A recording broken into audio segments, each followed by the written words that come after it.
How are we doing? Cool, good. Well, Jim, it's lovely to be here. Before we begin, I've got a little bit of news from my life. A little while ago, I got engaged. So thank you very much. Thank you. It's very, very kind of you. It's not actually the news. What I was going to say is if anyone here is thinking about getting engaged, I do have a ring I need to sell. As I'm not engaged anymore. Yeah, she's gone. So I will do it for a really good price because I've got to be honest, it's proven a tough sell. No one seems to want to buy a second-hand engagement ring, possibly because it sounds like the sort of thing you might need as an ingredient in a curse.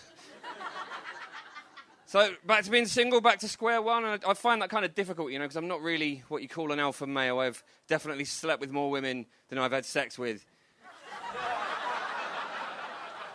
Yeah, cheers.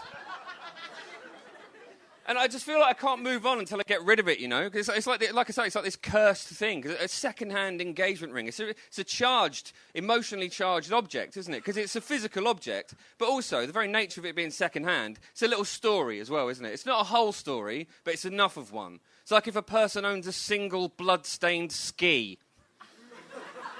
I drag it around everywhere, whispering to it, refusing to explain what it is. Like... You don't know exactly what has gone on in that story, but you know enough to just leave it the fuck alone, you know? So I miss her. It's the little things you miss, isn't it? Like, I miss the way she would laugh, and the way she would smile, and the way she would always pay half of the rent. Got a plan, though. It's a very simple plan. I'm going to find love. I'm going to kill it.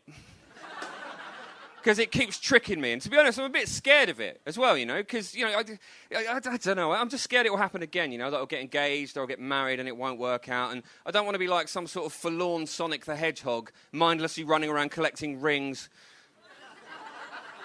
that he realistically has no practical use for. That is not how I saw my life going. I feel like I don't understand love as well, right? Because we're not educated about it, are we? We pick up our ideas about love from movies, really, from things like Love Actually. And they give men in particular some weird ideas, right? We all know men that think it's a good thing to attempt to be a hopeless romantic. We know the sort of people that go, oh my God, I'm such a hopeless romantic. I fall in love on the bus every single day, do you know what I mean? So, yeah, I know exactly what you mean. You mean that you stare. I mean that you stare at women and you force them to worry about whether or not you might follow them home. It's not noble or romantic, is it? You're not Colin Firth because you're holding your Kindle rather than your penis.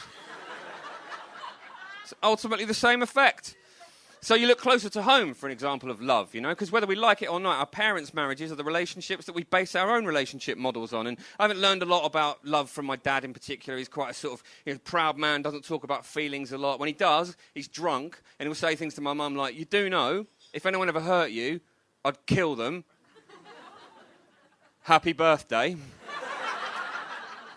I am amazed that the bakery will even make such an aggressive cake. There you go. It's the right thing that we broke up, though, anyway, my ex and I. We'll call her Mandy. Her name is Holly. But we'll call her Mandy because we met at a festival, and to start with, she made me feel amazing. Then after a little while, she made me feel fucking horrible. We used to argue all the time, so we argued in the street. Any couples here that argue in the street? Well, yeah, a couple of you being honest. I'll make it easier for the rest of you. I admire that honesty. But any couples here that have ever enjoyed watching another couple argue in the street? Oh, it's the fucking best, isn't it? You are never more in love with your partner than when you're watching some poor other set of bastards trying to remember what they're even arguing about just so they can take it inside. But when you're on the other side of that, people are not shy because they know that you're busy. They know you can't respond. So they just sort of follow you around going, yeah, give it to him. I bet he does talk down to your mum. Yeah, he seems the type. Go on. It's horrible. And if you're arguing with somebody that you love as well, it's not based on logic, is it? It's based on emotion. So quite often it makes no sense. One of the criticisms she had of me in our relationship was that I don't do enough charity work. Anyone had that? I mean, I don't do any. I don't really do enough for the causes I care about, to be honest. I mean, I went on a gay pride march once, but that's because I used to live in Brighton. I needed milk and it was on the way. Like... I didn't realise it was like a sort of romantic prerequisite. So people tell you that, you know, you've got to be positive when you go through a breakup, but actually I think that's bad advice. You've got to go through the sad bit, you've got to mope, because you just end up sat about trying to be positive, but you just end up, you know, sat in your pants, procrastinating. I got really into box sets of wine. It's not a box, though, is it? It's a bag. We all know that. The box, that just slows you down, doesn't it? We all know the bag's in there, and that's the best thing about it, right? It makes it portable. But we're losing out on that because we've decided as a society that it's not acceptable to suck wine out of a bag with a tap on it. I say in 2019 we should give ourselves a break. Allow ourselves to do that, because it's terrifying, isn't it? The world's depressing and terrifying. You look at the news, it's a nightmare, everything happening in America. Do you remember when we used to laugh at old people because they didn't understand Twitter? Look what happens when they figure it out. Fuck me. End of the world. And you go online, it's just as depressing. Facebook is part of the reason that we're in this situation. Because I was naive. I felt like Facebook was my mate, because it was all about friendship, and your friends were all there. But they're a corporation just based around making money. Of course they are. And in the UK alone last year, Facebook made £847 million, which after tax is £847 million. And none of my other friends behave like that, So, yeah, I'm a bit of a stress head. This hasn't helped that. I get anxious about all kinds of different things. Like my age is one of them. Believe it or not, right, I'm going to be 43 years old in 7 years. Yeah. I know. Comes to us all, doesn't it? The ageing process. Quite low self-esteem as well. Very low self-esteem. I have such low self-esteem, right, that I have survivor's guilt towards the sperm that I beat in the race to become myself. I don't know what those guys could have gone on to do, but it's one of the biggest upsets in the history of sperm, as far as I'm concerned. I worry that I'm the Leicester City of jizz. And if anyone's unfamiliar with that football reference, a few years ago, a stag do won the Premier League, and we don't know how it happened, but we know that it did. So I've got to sort it out, right? It's been a while now. I need to move on. Because with every day that passes, my chances of becoming a stepdad increase, right? And if you're a stepdad, fair play. It's a noble thing. But I do not have the self-esteem to be able to handle living with some kid who hates me because I'm not even the guy that abandoned him. I'm not mentally robust enough. I'm growing weird as well. I talk to myself around the house a lot. Does anyone here do that? Yeah? And when you talk to yourself, do you talk to yourself in your own voice? Yeah, because I don't. I counted 5 the other day. I was just knocking about the flat, and I caught myself going, now where in the hell did I leave those antidepressants?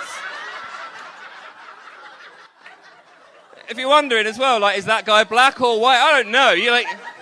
You know as much about him as I do now, but apparently he lives in my brain. So all I know about him is that he is confident, and I need to meet someone before he takes over. But, this sort of thing's an opportunity as well. I thought I'd try and get out there a bit more, have some new experiences, become a bit more open-minded, become a sex person, Do we have any sex people here? Do you know what I mean by sex people as well? I don't mean people that have sex. Obviously, that's the majority of people. I mean the sort of person where, they have a spontaneous threesome on their lunch break and they're you're a weirdo because that never happens to you. Those fuckers. Anyone here have threesomes? That's not me trying to set one up. I should clarify. I mean, I'm not doing that, but at the same time, So people that have threesomes always say the same thing about them, which is what it's like with threesomes. They just sort of happen, don't they? And they fucking don't, do they? They really, really don't. I should confess, I have technically taken part in a threesome, but the third person just watched and was a spider. But it's 2019, so we should be as inclusive as possible. You've been absolutely lovely. If you want to find me on the internet, my name is Jim Campbell. If you want to buy an engagement ring or fucking marry me, I don't know. Good night. Mwah.